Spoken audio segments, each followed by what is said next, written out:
मैं लोकवार्ता चैनल से राजकुमार पांडे। बंगाल में 23 जिलों में से 16 जिलों में 23 तारीख को मतदान हो गया। ये पहले चरण का मतदान था। पूरे बंगाल में हाई वोल्टेज ड्रामा चला और 2 लाख सुरक्षाकर्मी बंगाल में लगाए गए ताकि मतदान शांतिपूर्ण तरीके से हो सके। 16 जिलों के 52 विधानसभाओं में चुनाव संपन्न हुए और इस बीच एक दूसरे के खिलाफ आरोप प्रत्यारोप के दौर भी चले। एक दूसरे में लड़ते झगड़ते गुत्थम गुत्थी करते प्रत्याशी नजर आए। बंगाल के अंदर चुनाव कराना किसी युद्ध लड़ने से कम नहीं है और नैरेटिव का दौर भी चला। ममता दीदी ने बंगाल की जनता को चेताया कि अगर भाजपा सरकार आई तो बंगाल के अंदर मांस मछली बंद हो जाएंगे। मछली बंगाल के मुख्य कल्चर से जुड़ा हुआ चीज़ है, भोज्य पदार्थ है, वो काफ़ी अहमियत रखता है वहाँ पे। इसके काट में भाजपा के नेता मछली लेकर के प्रदर्शन करते हुए और लोगों के यहाँ जाते हुए देखे गए।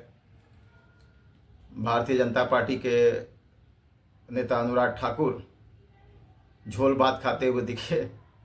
शायद पता नहीं अनुराग ठाकुर इसके पहले कभी उन्होंने मछली खाया या नहीं खाया।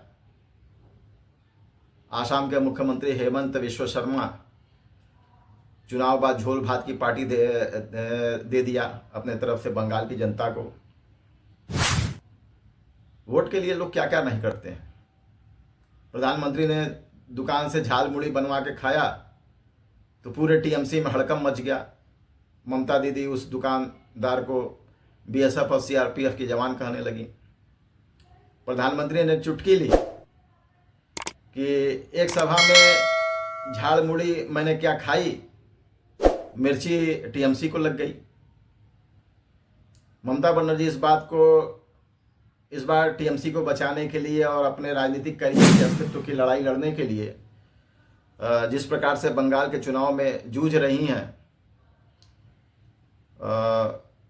इससे कम उम्मीद है कि वो इस बार सरकार में आए। जिस प्रकार से बंगाल के अंदर चुनाव आयोग एक एक क्षेत्र को बंद करने का प्रयास कर रहा है, उसे टीएमसी के कैडर ममता दीदी ने जिस तरह से चुनाव में बंगाल में अपना साम्राज्य स्थापित किया, गुंडा तंत्र को बढ़ावा दिया, क्लब संस्कृति को प्रोत्साहन दिया, पूरे बंगाल में वसूली सिंडिकेट खड़ा किया, अपने विरोधियों की हत्या करवाई, बांग्लादेश के घुसपैठियों को अपने वोटर बैंक के रूप में कन्वर्ट किया, पूरे बंगाल में प्रशासनिक तंत्र को टीएमसी का कैडर तंत्र में परिवर्तित कर दिया। बंगाल से उद्योगों का पलायन, एक समय में बंगाल देश का औद्योगिक क्षेत्र हुआ करता था, लोग वहां पर नौकरी करने जाते थे देश का, लेकिन आज वहां के लोगों को काम के लिए दूसरे प्रांतों में दूसरे राज्यों में जाना पड़ रहा है। उद्योग एक तरह से समाप्त हो गए, बेरोजगारी चरम पे है, कटमनी का साम्राज्य है वहां पे। पश्चिम बंगाल में प्रथम चरण के मतदान, जो भारी मतदान हुआ, उससे यही अनुमान लगता है कि ममता जा रही हैं। ऐसा लगने लगा है कि देश के इतिहास में पहली बार भाजपा पश्चिम बंगाल में शासन में आने जा रही है। जिस तरह से उसको छप्पड़ फाड़ मतदान हुआ और लोग मतदाताओं ने जिस तरह से वोट दिया, उसे बड़े बड़े एनालिसिस, बड़े बड़े विशेषज्ञ यही अनुमान लगा रहे हैं कि भाजपा सरकार में आने वाली है। कुछ तो विशेष होने वाला है। पश्चिम बंगाल में इसका खुलासा 4 मई को हो जाएगा। पश्चिम बंगाल की जनता का यह चरित्र रहा है कि वह जिस भी पार्टी को सत्ता सौंपती है, वह लंबे समय के लिए सौंपती है।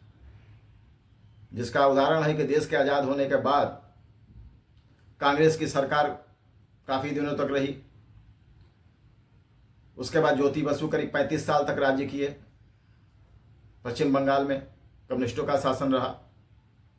उसके बाद फिर 15 साल तक बुद्धदेव भट्टाचार्य सरकार में रहे, वो भी कम्युनिस्ट से थे।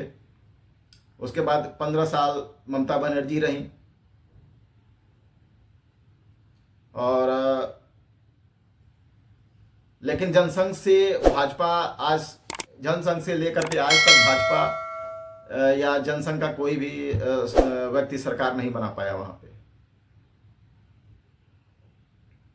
जबकि जनसंघ के संस्थापक श्यामा प्रसाद मुखर्जी का जन्म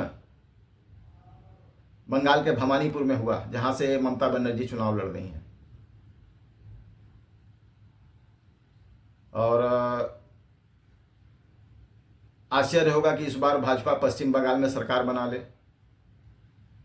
ये नरेंद्र मोदी के लिए बड़ी अप्रत्याशित उपलब्धि होगी जब देश में उनके शासनकाल में भाजपा बंगाल में सरकार बना लेगी। यह बहुत बड़ी उपलब्धि होगी मोदी की। पश्चिम बंगाल और वहां की जनता के लिए भी यह एक सुखद एहसास होगा। जिस तरह से वहां पे घुसपैठियों का साम्राज्य है, जिस तरह से वहां पे कई प्रांतों में, कई राज्यों में, कई जिलों में वहां पे रिज्यूम चेंज हो गए हैं। मेदिनीपुर और बंगाल से सटे हुए राज्यों में जिस तरह से वहां पे स्थिति है, उसके देखते हुए इस सरकार का आना बहुत जरूरी था।